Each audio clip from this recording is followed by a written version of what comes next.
नमस्कार, आज की बात आप देख रहे हैं। मैं हूं आपके साथ गुंजन दीक्षित। पश्चिमी उत्तर प्रदेश में जाटों को लेकर सियासत काफी तेज हो गई है। जाटों की भारी नाराजगी को देखते हुए भाजपा उन्हें मनाने की कवायद में जुट गई है। तो वहीं इस हलचल को देखते हुए आरएलडी अध्यक्ष जयंत चौधरी ने भी मुजफ्फरनगर में डेरा डाल दिया है। आज सपा अध्यक्ष अखिलेश यादव भी जयंत यादव के साथ रण में जुट जाएंगे। दोनों नेता मुजफ्फरनगर मेरठ में एक साथ साझा प्रेस कॉन्फ्रेंस करने वाले हैं। ये प्रेस कॉन्फ्रेंस दोपहर 3 बजे गॉडविन होटल में होगी। प्रेस कॉन्फ्रेंस के बाद दोनों नेता संयुक्त रूप से डोर टू डोर कैंपेन की शुरुआत करेंगे। तो जाटलैंड में आज एक साथ प्रचार करते हुए अखिलेश यादव और जयंत चौधरी नजर आएंगे। इससे पहले भाजपा की भी कुछ ऐसी ही तस्वीर हमने देखी थी। आज अखिलेश यादव और जयंत चौधरी एक संयुक्त प्रेस कॉन्फ्रेंस भी करने वाले हैं। करीब 3 बजे ये प्रेस कॉन्फ्रेंस होगी। देखना ये होगा कि प्रेस कॉन्फ्रेंस में क्या कुछ कहा जाता है। जयंत चौधरी लगातार मुजफ्फरनगर में बने हुए हैं। कल जब पहुंचे थे तो उनका संबोधन भी हुआ। इसके साथ साथ उन्होंने जीत का दावा भी किया। अखिलेश यादव और जयंत चौधरी आज एक साथ प्रेस कॉन्फ्रेंस में नजर आएंगे।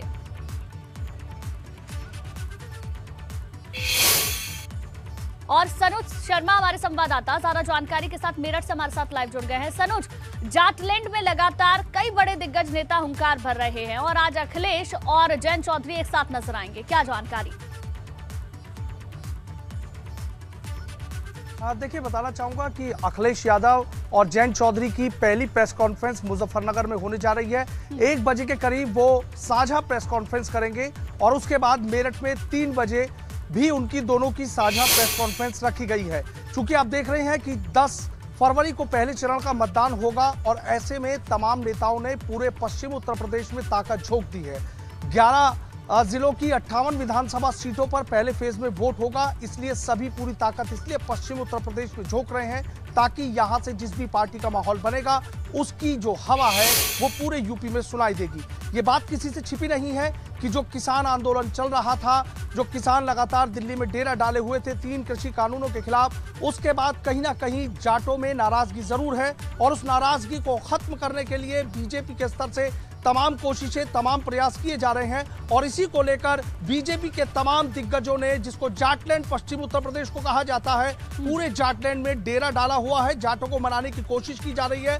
ऐसे में जयंत चौधरी भी लगातार जनसंपर्क कर रहे हैं और लोगों से सीधा कह रहे हैं कि गठबंधन सबसे मजबूत है, बीजेपी के विजय रथ को वो रोक कर दिखाएंगे। अब चूंकि लगातार जुबानी हमले तेज होते जा रहे हैं, ऐसे में जयंत चौधरी ने मुजफ्फरनगर में डेरा डाल लिया है और आज यहां पर सपा सुप्रीमो अखिलेश यादव भी पहुंच जाएंगे। दोनों साझा प्रेस कॉन्फ्रेंस करेंगे। अब देखना यह होगा कि दोनों की साझा प्रेस कॉन्फ्रेंस में आखिर अखिलेश यादव क्या बोलते हैं, जयंत चौधरी क्या बोलते हैं। हमें यह भी देखा कि जयंत चौधरी एक सधे हुए एक बड़े नेता के तौर पर जिस तरीके से बीजेपी ने उन्हें एक ऑफर दिया कि वो गलत घर में चले गए हैं, हो सकता है कि चुनाव जीतने के बाद भी या चुनाव के बाद भी वो उनके साथ आ सकते हैं, लेकिन जयंत चौधरी ने सीधे कहा वो चवन्नी नहीं है जो पलट जाएंगे। आज के दौर में चवन्नी का कोई अस्तित्व नहीं है, लेकिन जयंत चौधरी के इस बयान के बड़े मायने निकाले जा रहे हैं कि सोच समझकर उन्होंने गठबंधन किया है, उनको हल्के में ना लिया जाए। ये भी बात देखने में आ रही है कि देखिए बीजेपी के तमाम इंतजार करना होगा कि आज जब 3 बजे प्रेस कॉन्फ्रेंस होगी तो उसमें क्या कहा जाता है और बहुत मुमकिन है कि इस बारे में भी अखिलेश यादव प्रेस कॉन्फ्रेंस में कहे जो ऑफर भारतीय जनता पार्टी की ओर से जयंत चौधरी को दिया गया। बहुत बहुत शुक्रिया आपका जानकारी के लिए। आगे बढ़ते हैं खबर इटावा से, जहां आज जसवंत नगर से शिवपाल यादव नामांकन करेंगे। सपा के सिंबल पर चुनाव लड़ेंगे शिवपाल यादव। जसवंत नगर में सपा प्रसपा के साझा प्रत्याशी हैं शिवपाल सिंह यादव। 20 फरवरी को तीसरे चरण में इटावा में जो चुनाव होना है उसमें सपा प्रसपा के प्रत्याशी है। चुनाव आयोग ने प्रसपा का चुनाव चिन्ह निरस्त कर दिया था, जिसके बाद सपा के चुनाव चिन्ह पर अब शिवपाल यादव चुनाव लड़ रहे हैं। आज जसवंत नगर से अपना नामांकन दाखिल करने के लिए पहुंचेंगे। सपा के सिंबल पर शिवपाल यादव चुनाव लड़ रहे हैं। जसवंत नगर में सपा प्रसपा के साझा प्रत्याशी हैं। 20 फरवरी को तीसरे चरण में इटावा में चुनाव होना है, जिसके लिए आज नामांकन दाखिल करने के लिए शिवपाल यादव पहुंचेंगे। चुनाव आयोग ने प्रसपा के चुनाव चिन्ह को निरस्त कर दिया था, जिसके बाद सपा के चुनाव चिन्ह पर शिवपाल यादव चुनाव लड़ रहे हैं। आज अपना नामांकन करने के लिए पहुंचेंगे।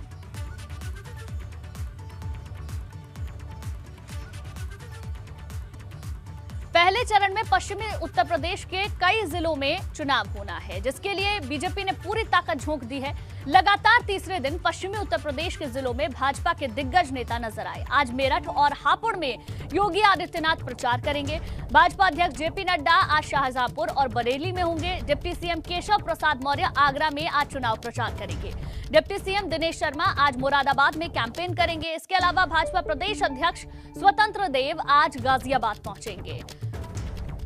यूपी में पहले चरण में शामली, मुजफ्फरनगर, बागपत, मेरठ, गाजियाबाद, गौतम बुद्ध नगर, हापुड़, अलीगढ़, बुलंदशहर, आगरा और मथुरा की सीटों पर मतदान होना है, जिसको लेकर भाजपा पश्चिमी यूपी के जिलों में अपनी पूरी ताकत झोंक रही है। जहां 2 दिनों तक अमित शाह ने पश्चिमी यूपी के जाट नेताओं को साधने की कोशिश की, तो वहीं सीएम योगी से लेकर भाजपा के राष्ट्रीय अध्यक्ष तक पश्चिमी यूपी में डोर टू डोर कैंपेन कर लगातार पार्टी के पक्ष में माहौल तैयार करने में जुट गए हैं। योगी आदित्यनाथ आज मेरठ के कैंट और हस्तिनापुर में जनसंपर्क करेंगे, तो वहीं हापुड़ के गढ़मुक्तेश्वर में प्रचार प्रसार करेंगे, जबकि जेपी नड्डा शाहजहांपुर और बरेली में डोर टू डोर कैंपेन करने वाले हैं। अब ये देखिए, अलग अलग 5 तस्वीरें आप अपनी टेलीविजन स्क्रीन पर देख रहे हैं और इन तस्वीरों में भाजपा के दिग्गज नेताओं को आप देखेंगे। जहां योगी आदित्यनाथ आज मेरठ और हापुड़ के गढ़मुक्तेश्वर में रहने वाले हैं, वहीं जेपी नड्डा बीजेपी के राष्ट्रीय अध्यक्ष शाहजहांपुर और बरेली में रहेंगे। इसी तरीके से आगरा का दौरा केशव प्रसाद मौर्य करने वाले हैं।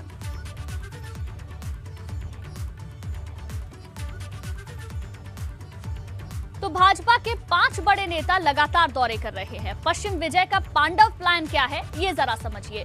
शाहजहांपुर और आंवला में जेपी नड्डा आज रहने वाले हैं, जहां डोर टू डोर कैंपेन किया जाएगा। आगरा में केशव प्रसाद मौर्य रहेंगे। आगरा की 9 विधानसभा सीटें हैं और 9 सीटें बेहद अहम हैं। मुरादाबाद में दिनेश शर्मा इस बार रहने वाले हैं। इसके अलावा गाजियाबाद में स्वतंत्र देव सिंह आज रहने वाले हैं। तो लगातार विजय की तैयारी पश्चिमी उत्तर प्रदेश में भाजपा ने कर ली है। योगी का मिशन पश्चिम क्या है, ये भी जरा समझिए। दोपहर 12 बजे मेरठ पहुंचेंगे। इसके बाद अस्पताल का निरीक्षण वो करेंगे। मेरठ कैंट विधानसभा में जनसंपर्क भी करेंगे। इसके अलावा हस्तिनापुर विधानसभा में डोर टू डोर प्रचार भी योगी आदित्यनाथ आज करने वाले हैं। गढ़मुक्तेश्वर विधानसभा में भी प्रचार करेंगे। इसके अलावा बदसियाना गांव में भी डोर टू डोर प्रचार किया जाएगा। तो योगी आदित्यनाथ का ये पूरा आज का कार्यक्रम रहने वाला है, जहां वो मेरठ और हापुड़ के गढ़मुक्तेश्वर पहुंचेंगे और डोर टू डोर कैंपेन के साथ साथ लोगों से बातचीत भी करेंगे। हमारे संवाददाता हमारे साथ जुड़ गए हैं, शैलेश अरोड़ा लखनऊ से और सुधीर चौहान मेरठ से, उन्हीं को करते हैं। सबसे पहले शैलेश, आपके पास आते हैं। जिस तरीके से भाजपा के ये 5 पांडव पश्चिमी उत्तर प्रदेश के दौरे पर हैं और हर जगह पर जहां पर पहले चरण में चुनाव होना है वहां पहुंचकर लोगों से जनसंपर्क कर रहे हैं, डोर टू डोर प्रचार कर रहे हैं, इससे नजर आ रहा है कि बीजेपी ने अपनी पूरी ताकत झोंक दी है। देखिए, बिल्कुल निश्चित रूप से पहले चरण में पश्चिमी यूपी में चुनाव है और अगर पश्चिमी यूपी बात करते हैं तो जो किसान आंदोलन चला, कहीं ना कहीं उसकी वजह से ये माना जा रहा है कि भाजपा के लिए वहाँ पर कहीं ना कहीं नुकसान रहा है। और उसके बाद सपा और आरएलडी का गठबंधन, तो ये जो समीकरण बने, ये एक कहीं ना कहीं भारतीय जनता पार्टी के लिए बड़ी चुनौती के रूप में, और इस चुनौती को पार करने के लिए भारतीय जनता पार्टी ने अपनी पूरी ताकत झोंक दी है। पार्टी के शीर्ष नेता है वो लगातार पश्चिमी यूपी पर केंद्रित है, चाहे केंद्रीय गृह मंत्री की बात की जाए, राष्ट्रीय अध्यक्ष जेपी नड्डा की बात की जाए, मुख्यमंत्री, डिप्टी सीएम, प्रदेश अध्यक्ष, सभी लोग पूरी तरह से लगे हुए पश्चिमी यूपी में। और इसी कड़ी में आज मुख्यमंत्री खुद जो है वो मेरठ और हापुड़ में जाएंगे। मेरठ में हस्तिनापुर की जो सीट है, इसके अलावा अगर बात करते हैं गढ़मुक्तेश्वर भी उनका जाना होगा, वहाँ पर वो घर घर प्रचार भी करेंगे। जो वहाँ के प्रभावशाली मतदाता हैं, यानी प्रबुद्ध वर्ग के लोग, और जो मतदाता ये कहीं ना कहीं इम्पैक्ट डालते हैं, एक मैसेज देते हैं दूसरों को, उनके साथ संवाद का कार्यक्रम होगा। इसी तरह से पार्टी की जो राष्ट्रीय अध्यक्ष है जेपी नड्डा, अगर उनकी बात की जाए तो वो भी शाहजहांपुर में रहेंगे और वहाँ पर वो संगठनात्मक बैठकें भी करेंगे। और इसके साथ में वहाँ पर जो प्रभावशाली मतदाता है वहाँ पर वो भी उनसे संवाद करेंगे। इसी तरह से केशव प्रसाद मौर्य जो डिप्टी सीएम है उनका आगरा में, और deputy CM doctor Dinesh Sharma का अलीगढ़ में कार्यक्रम रहेगा, प्रवास रहेगा। सभी जगह पर जो पार्टी के शीर्ष नेता है उनका जो एजेंडा है वो साफ है बिल्कुल। वहाँ के प्रभावशाली मतदाताओं को, प्रबुद्ध वर्ग के लोगों को भाजपा के पक्ष में वोट के लिए प्रेरित करना और उनके माध्यम से बाकी मतदाताओं तक ये संदेश पहुंचाना कि सभी लोग भाजपा को वोट करें और एक बार फिर से जो भाजपा लगातार मैसेज दे रही है राष्ट्रवादी सरकार को लेकर, उसके पक्ष में वोट करें, जो सुविधाएं हैं उनके बारे में बात की जाएगी। तो ये पूरा कार्यक्रम आज दिन भर चलेगा और पहले चरण का मतदान देखिए 10 फरवरी को ना, बहुत ज्यादा दिन नहीं रहेगा, नामांकन की प्रक्रिया पूरी हो चुकी है। तो ऐसे में कहीं ना कहीं पार्टी तारीख नजदीक आ रही है, वैसे वैसे पूरी ताकत भारतीय जनता पार्टी ने झोंक दी है। ठीक है शैलेश, बने रहिए आप हमारे साथ। सुधीर भी हमारे साथ बने हुए हैं। सुधीर, मेरठ आज योगी आदित्यनाथ पहुंचेंगे, क्या पूरा कार्यक्रम रहेगा, कितने बजे पहुंचेंगे, किस किस कार्यक्रम में शामिल होंगे, क्या जानकारी पूरी? देखिए, जो उनका योगी आदित्यनाथ का कार्यक्रम है, लगभग 12:30 बजे वो मेरठ की पुलिस लाइन में हेलीकॉप्टर से उतरेंगे, जिसके बाद सीधे यहाँ से प्यारेलाल शर्मा जो सरकारी हॉस्पिटल है वहाँ पर जाएंगे और कोविड-19 से जुड़ी हुई तैयारियों का वहाँ पे जायजा लेंगे और ब्रीफिंग भी उसके बाद वहाँ पे मीडिया को कर सकते हैं। जिसके बाद यहाँ से सीधे वो मेरठ कैंट इलाके के कंकरखेड़ा क्षेत्र में जाएंगे, जहाँ पर वो डोर टू डोर जनसंपर्क करेंगे। इसमें बड़ी बात ये भी है, देखिए जो मेरठ कैंट की जो सीट है उनकी एक तरीके से उनकी प्रभावी सीट मानी जाती है और लगातार 6 योजनाओं से वहाँ पे जो भारतीय जनता पार्टी के विधायक रहे हैं। और इसके बाद यहाँ से वो सीधे हस्तिनापुर जाएंगे। हस्तिनापुर के बारे में कहा जाता है कि जिसका वहाँ पे विधायक होता है उसी की सरकार प्रदेश में बनती है, तो इस नाते से मेरठ की हस्तिनापुर सीट भी बड़ी अहम है।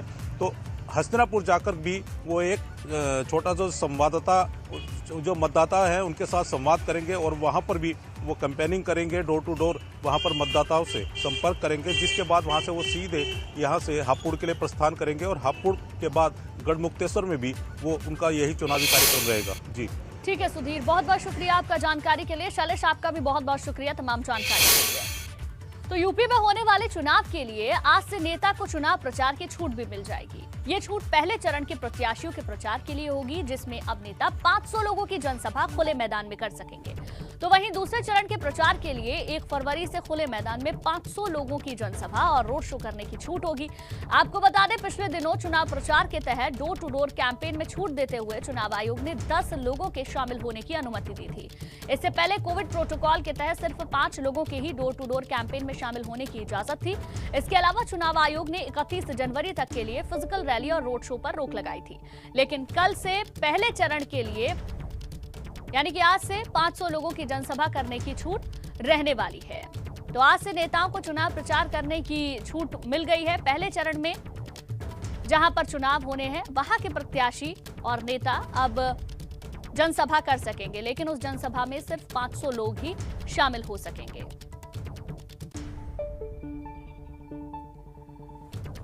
तो ये बड़ी खबर आपको बता दें, आज से नेताओं को चुनाव प्रचार करने की छूट मिल गई है। पहले चरण के प्रत्याशियों के लिए आज से छूट दी गई है, जनसभा की जा सकेगी, 500 लोग इस जनसभा में शामिल हो सकेंगे। कोविड को देखते हुए चुनाव आयोग ने जो रोक लगाई थी उसमें कुछ हद तक छूट दी गई है। अब 500 लोगों की जनसभा करने की आजादी दे दी गई है। आज से नेता चुनाव प्रचार कर पाएंगे। और चुनाव प्रचार में ढिलाई क्या दी गई है ये भी आपको बता देते हैं। पहले चरण के प्रचार के लिए आज से छूट रहने वाली है। रोड शो और रैलियों पर अभी भी प्रतिबंध रहेगा। खुले मैदान में 500 लोगों की जनसभा हो सकेगी। जो जनसभा होगी उसमें सिर्फ 500 लोग ही शामिल हो पाएंगे। इसके अलावा इंडोर में 300 लोग शामिल हो सकते हैं या फिर 50% सिटिंग क्षमता की अनुमति दी गई है। यानी कि अगर कार्यक्रम इंडोर है तो उसमें ज्यादा लोगों को अनुमति नहीं होगी। डोर टू डोर कैंपेन में सिर्फ 10 लोग ही शामिल हो पाएंगे। घर घर जाकर जिस तरीके से प्रचार हो रहा है उसमें सिर्फ 10 लोग ही एक साथ जा पाएंगे। इसके अलावा भीड़ ज्यादा दिखने पर FIR भी दर्ज होगी। यानी कि ये छूट तो दी जा रही है, लेकिन अगर इसमें लापरवाही बरती गई या फिर भीड़ ज्यादा नजर आई तो FIR भी दर्ज की जाएगी। 31 जनवरी को चुनाव आयोग अब नए आदेश जारी करेगा। उससे पहले ये बड़ी छूट उन प्रत्याशियों को मिली है जहां पर पहले चरण में चुनाव होना है। और अविनाश तिवारी हमारे संवाददाता दिल्ली से हमारे साथ जुड़ गए हैं। अविनाश, चुनाव प्रचार के लिए बड़ी छूट से समझा जाए, क्योंकि जहां कोविड की वजह से अब चुनाव तो नजदीक आ चुका है, बहुत सारे रोक लगाए, बहुत सारे प्रतिबंध लगाए, लेकिन कुछ हद तक छूट जरूर मिली है।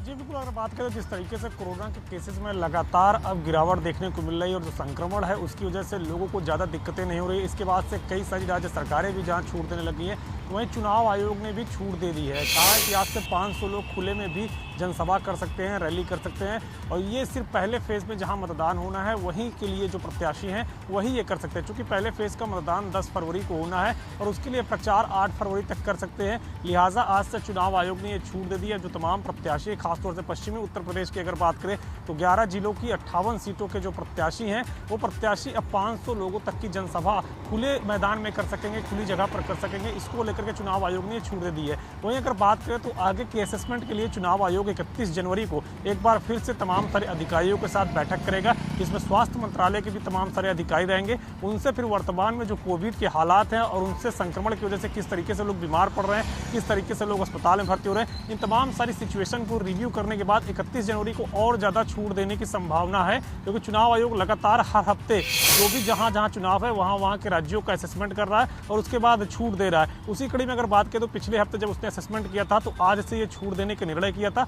जिसके बाद आज से जो तमाम सारे प्रत्याशी हैं वो 500 लोगों तक की जो जनसभा है या कई छोटी रैलियां हैं वो अपने अपने क्षेत्र में कर सकेंगे।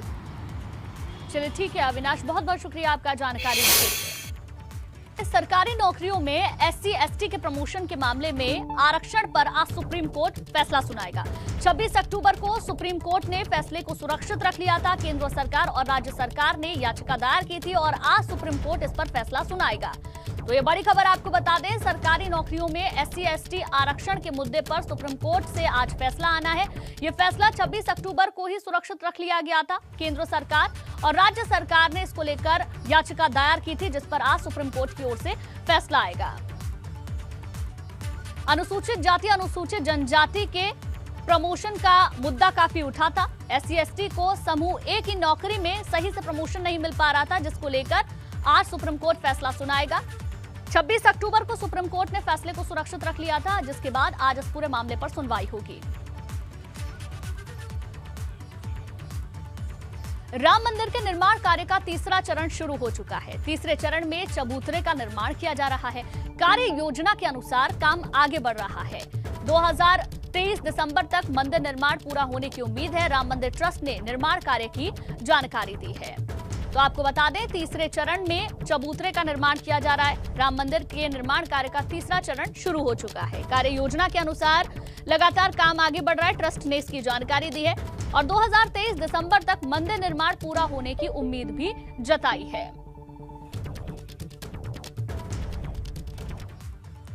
वहीं यूपी में आवारा पशुओं के मुद्दे पर RSS ने खास प्लान तैयार किया है। संघ ने हर विधानसभा क्षेत्र में प्रशिक्षित समन्वय तैयारी की है। संघ ने पश्चिम में चुनाव के तहत आवारा पशुओं पर फीडबैक लिया। आवारा पशुओं पर किसानों की नाराजगी की बात भी सामने आई है। गांव में सरकार की गौ संरक्षण की उपलब्धियां बताने की कोशिश की गई है। तो आवारा पशुओं का एक बड़ा मुद्दा है, जिसकी वजह से किसान नाराज रहता है। किसानों की फसलें पूरी तरीके से खराब हो जाती हैं, लेकिन इसके लिए RSS ने खास प्लान तैयार किया है। वहीं दूसरे चरण के लिए आज नामांकन का आखिरी दिन है। दूसरे चरण में 9 जिलों की 55 सीटों पर मतदान होना है। आज दूसरे चरण के प्रत्याशियों के लिए नामांकन का आखिरी मौका होगा। 29 जनवरी को नामांकन पत्रों की जांच होगी। 14 फरवरी को दूसरे चरण के लिए वोट डाले जाएंगे। तो दूसरे चरण में 9 जिलों की 55 सीटों के लिए मतदान होना है, जिसके नामांकन का आज आखिरी दिन है। आज दूसरे चरण के प्रत्याशियों के लिए नामांकन का आखिरी मौका होगा। 29 जनवरी को नामांकन पत्रों की जांच होगी। 14 फरवरी को दूसरे चरण का मतदान होना है, जहां उत्तर प्रदेश की भी कुछ सीटें हैं। इसके साथ ही उत्तराखंड का पूरा जो चुनाव है 14 फरवरी को ही होगा। एक ही फेज में ये चुनाव हो जाएगा। दूसरे चरण में बिजनौर, अमरोहा, मुरादाबाद, रामपुर, संभल, बदायूं, बरेली, सहारनपुर, शाहजहांपुर, ये तमाम जिले शामिल हैं। इन सभी जिलों की 55 विधानसभा सीटों के लिए आज नामांकन दाखिल करने का आखिरी मौका है। प्रत्याशियों के पास 31 जनवरी को नाम वापस लेने का आखिरी मौका होगा। दूसरे चरण के लिए 14 फरवरी को वोटिंग होनी है। वहीं दूसरे चरण के प्रत्याशियों के पास नाम वापसी लेने का भी आखिरी मौका होगा। बिजनौर, अमरोहा, मुरादाबाद, ये तमाम वो जिले जहां पर दूसरे चरण में मतदान होना है। 14 फरवरी को मतदान होगा, जिसके लिए नामांकन का आज आखिरी दिन है। 9 जिलों की 55 सीटों पर मतदान होना है। आज नामांकन करने के लिए कई बड़े दिग्गज पहुंचेंगे, या फिर जिन्होंने अभी तक अपना नामांकन दाखिल नहीं किया है वो आज अपना नामांकन दाखिल करने के लिए पहुंचेंगे। और अब खबर कानपुर से, जहां एक गाड़ी से पुलिस और फ्लाइंग स्क्वाड की टीम ने करीब 10 लाख रुपए बरामद किए। फजलगंज पुलिस और फ्लाइंग स्क्वाड की टीम ने इस कैश को बरामद किया है, लेकिन ये कैश कहां से आया, इसकी अभी तक कोई जानकारी नहीं लग पाई है। पुलिस ने और फ्लाइंग स्क्वाड की टीम ने करीब 10 लाख रुपए बरामद किए हैं। देखिए तस्वीरें आपको दिखा रहे हैं। सवाल यह है कि आखिर गाड़ी में इतना कैश कहां से आया, कहां से ये कैश लेकर आया जा रहा था, कहां लेकर जाया जा रहा था, इसके लिए पूछताछ अभी जारी है।